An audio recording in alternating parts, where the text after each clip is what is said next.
By mid-November 1942, the steppe around Stalingrad had turned into a world of ice and silence.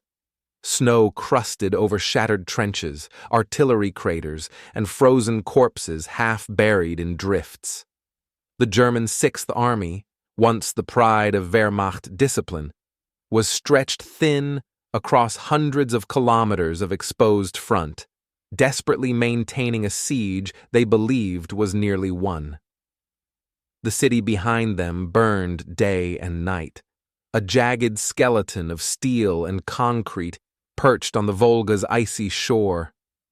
But beneath this winter stillness, the Red Army was gathering, hidden in ravines, camouflaged behind snow-covered ridges, divisions from the Steppe Front, Don Front, and Southwestern Front massed quietly. Soviet generals Zhukov and Vasilevsky had shaped the plan for months, a massive pincer strike that would crush the German flanks held not by elite units, but by under-equipped Romanian armies. The frontline soldiers sensed something was coming. German sentries noticed unusual radio silence. Romanian patrols found abandoned Soviet trenches that looked too carefully prepared. But reports were dismissed at headquarters. Winter offensives, they believed, were impossible. On November 19th, before sunrise, the steppe trembled. The sky flashed white. Operation Uranus had begun. The Soviets did not strike Stalingrad itself. They struck around it. The northern flank, held by the Romanian Third Army, bore the first shock of the offensive. Over 3,500 Soviet guns opened fire simultaneously. The barrage rolled forward like a living wall of flame, pulverizing trenches, bunkers, and communication lines. Snow and earth erupted into the air. Entire battalions vanished under the assault before they could fire a shot. Through the smoke came the infantry, Soviet riflemen in padded winter coats, advancing in tight formations behind tanks and mobile artillery. Romanian troops, armed with outdated anti-tank guns and stretched across impossible distances, broke almost immediately. German advisors pleaded for reinforcements, but there were none. Every reserve had already been swallowed by the ruins of Stalingrad. By midday, the Soviet spearheads had ripped open a 40-kilometer gap. The Romanian lines disintegrated into scattered pockets of resistance fighting blind, their radios destroyed, their officers overwhelmed. The Red Army did not pause. Tank brigades surged through the breach, engines roaring in the frigid air. The road to the Don was open, and the encirclement had begun. A day later, the second blow of Operation Uranus fell on the southern flank. This time, it was the Romanian Fourth Army that faced the storm. The pattern was the same: overwhelming artillery fire, followed by waves of tanks and mechanized infantry. But the terrain was different. Open, flat steppe, where armored units could maneuver freely. Soviet T-34s cut through Romanian defensive lines with shocking ease. Anti-tank guns froze and jammed in the cold. Ammunition stocks were low. Some crews abandoned their guns entirely when they realized their shells could not penetrate Soviet armor. Commanders tried to form new defensive positions, but Soviet cavalry and mobile columns bypassed them, attacking from the rear, sowing panic. German high command watched in disbelief. Reports arriving at headquarters described entire divisions collapsing within hours. Yet Hitler refused to release the panzer divisions held in reserve, insisting that Stalingrad must not be weakened. With each hour, the Soviet pincers closed tighter around the German Sixth Army. By evening, the southern flank was in full retreat. The hammer had fallen, and nothing stood between the Soviet armored brigades and the meeting point of the encirclement. The heart of Operation Uranus was not just the breakthrough, it was the link-up. Soviet units raced westward toward the town of Kalach, a critical crossing over the Don River. If they seized it, they would close the trap and seal the fate of 250,000 Axis troops inside Stalingrad. Soviet tank columns thundered across frozen plains, throwing up clouds of snow behind them. Villages fell with barely a fight as Romanian and German rear echelon units scattered in panic. Abandoned artillery, overturned trucks, and frozen bodies lined the roads. Some German officers attempted to form rearguard actions, but they were swept aside. The Red Army was moving too fast, too decisively. At Kalach, the Germans were unprepared. The bridge garrison believed the front was far away. Many soldiers were warming themselves by fires when Soviet tanks burst through the fog. A brief firefight erupted, but resistance crumbled. By noon, Soviet forces controlled the crossing. The pincers were almost closed. Only a few kilometers remained, and German troops trapped in Stalingrad still had no idea how bad the situation truly was. On November 23rd, the jaws snapped shut. Near the village of Savetsky, tankers of the 4th Mechanized Corps sighted advancing columns from the 26th Tank Corps. Snow swirled as the two Soviet spearheads approached each other across the steppe. Soldiers climbed out of their vehicles, waving flags and firing celebratory bursts into the air. The encirclement, the greatest Soviet encirclement of the entire war, was complete. Inside the pocket were over 250,000 Axis troops, Germans, Romanians, Croatians, and volunteers from across Europe. The Sixth Army, once confident of victory, suddenly found itself trapped in a hostile wasteland with dwindling fuel, food, and ammunition. The nearest German lines were over 100 kilometers away, and the Soviet ring tightened by the hour. In Stalingrad, German commanders were stunned. Their maps had become meaningless. Their supply lines were gone. Their only hope, a breakout, was immediately denied by Hitler, who ordered the army to stand fast and wait for relief. The Red Army, meanwhile, strengthened its grip. Artillery units dug in. Tank brigades formed defensive belts. Soviet soldiers knew the battle was far from over, but the impossible had been achieved. The destroyers of Stalingrad had become the besieged. In the command bunkers west of Stalingrad, confusion turned to disbelief as reports of the encirclement poured in. Maps on the walls were suddenly meaningless. Arrows and defensive lines had been sliced apart. Entire corps vanished, and Romanian units that were supposed to anchor the flanks no longer existed. General Friedrich Paulus, commander of the Sixth Army, stared at the situation in stunned silence. Officers argued around him. Some demanded an immediate breakout while supply stockpiles still existed. Others insisted on holding the city until reinforcements arrived. But reinforcements were nowhere near. Hitler had already refused to loosen his grip on Stalingrad, calling it a fortress that must be held at all costs. Outside the headquarters, the sound of artillery echoed through frozen fields. Survivors from the collapsed Romanian divisions arrived on foot, exhausted, frostbitten, many without weapons. Their stories only confirmed the worst.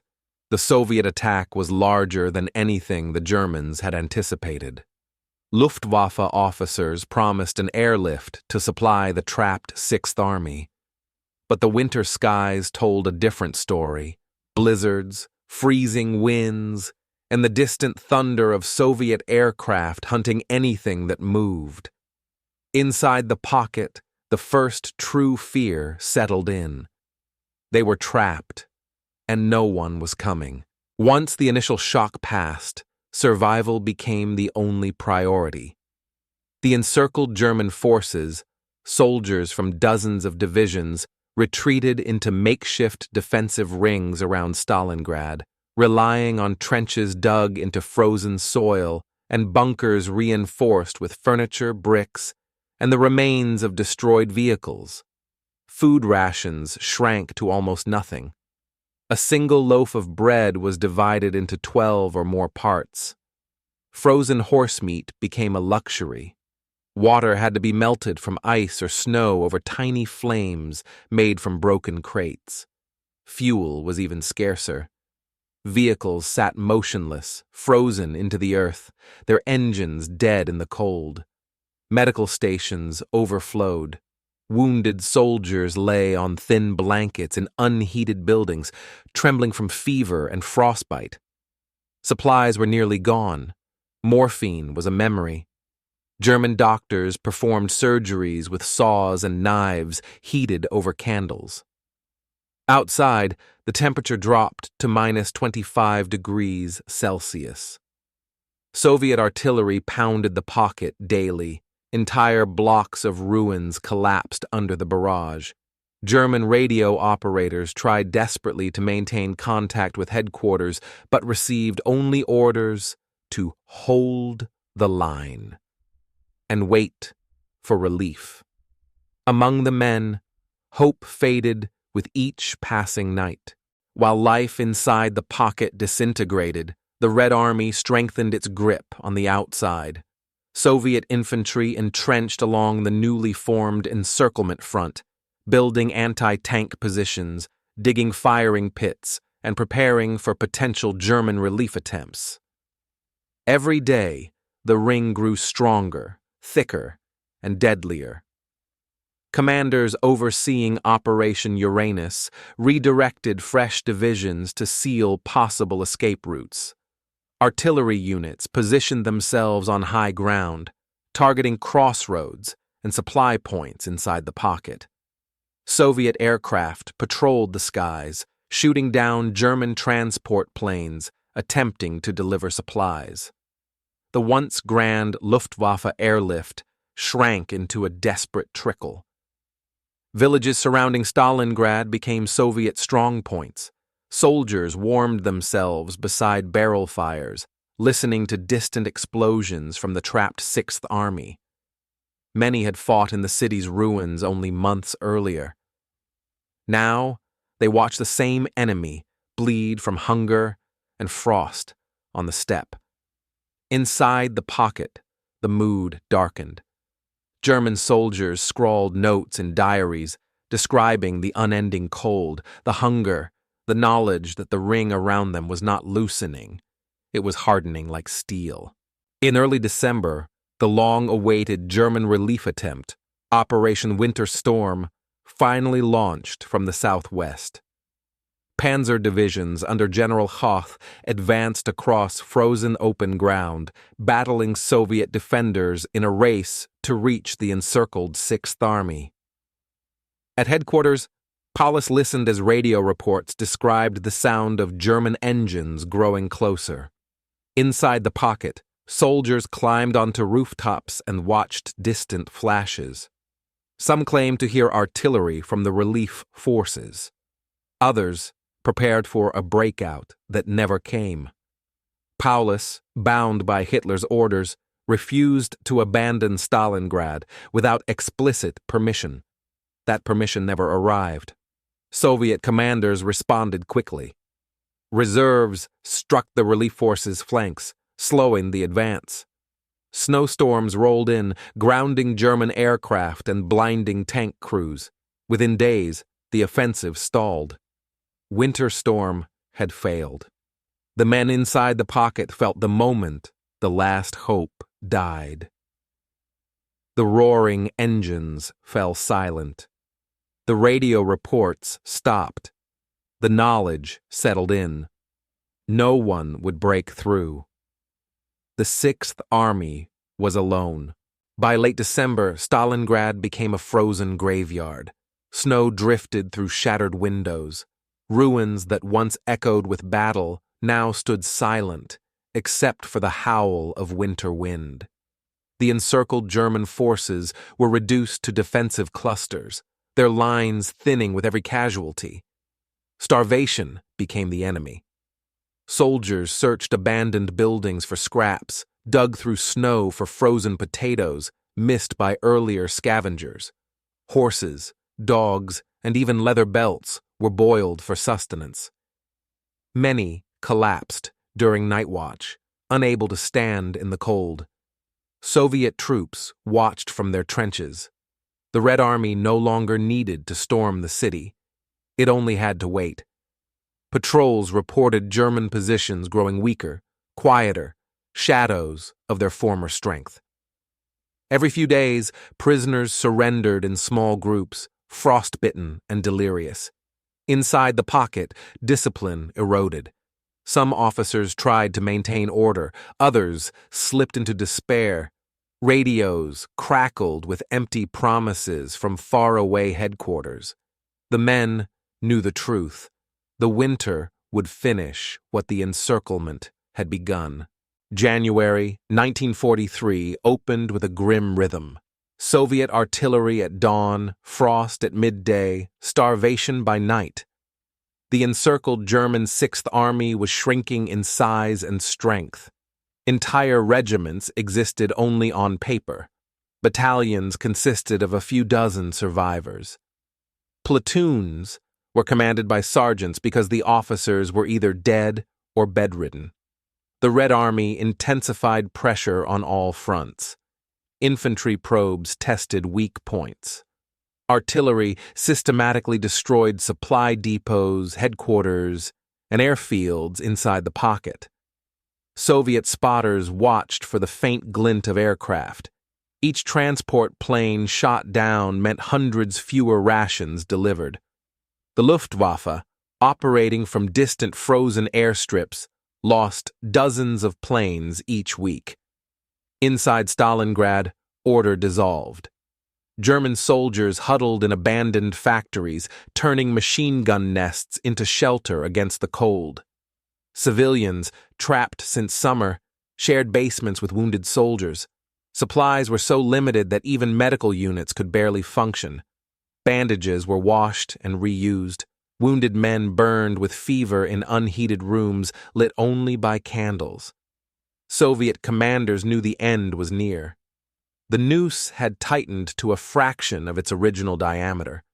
The once mighty Sixth Army was becoming a mass of starving, freezing men barely capable of defending themselves.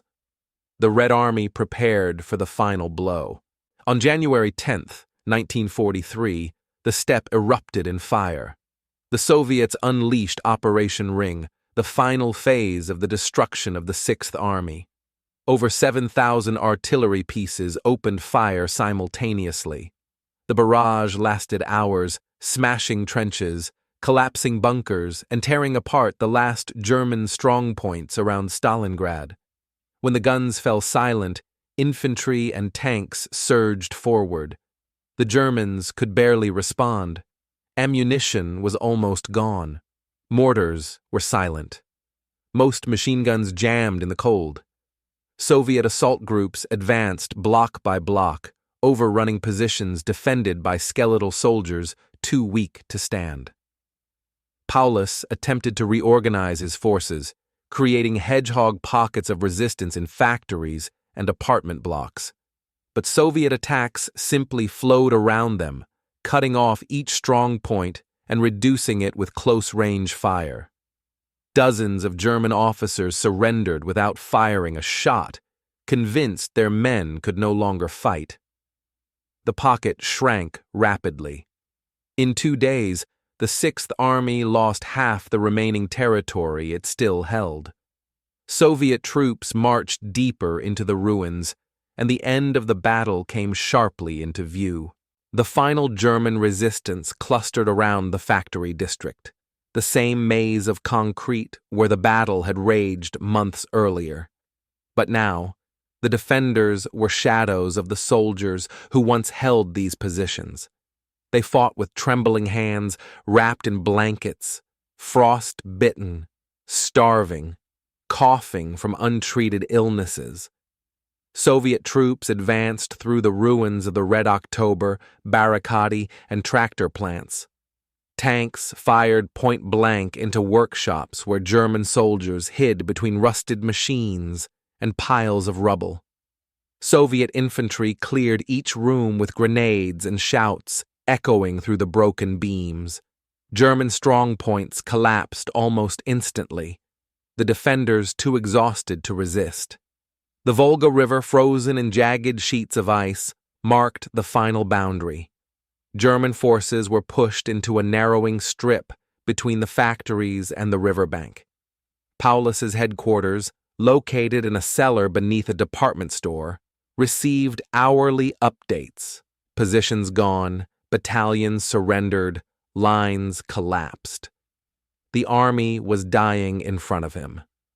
By January 30th, the last organized defenses in the factory district ceased to exist. The Red Army had driven the encircled troops into a handful of isolated pockets. Stalingrad was nearly theirs. The final days were a bleak procession of surrender, confusion, and silent acceptance. Survivors gathered in burnt-out buildings around the square of fallen fighters, waiting for orders that never came. Many soldiers sat motionless, staring into the snow, as if expecting someone to wake them from a nightmare. Soviet units approached cautiously. They found wounded men lying on makeshift beds of doors and blankets. Others attempted to crawl toward Soviet lines, waving white cloths torn from shirts. A few officers tried to rally their men for one last stand, but most soldiers could barely lift their rifles.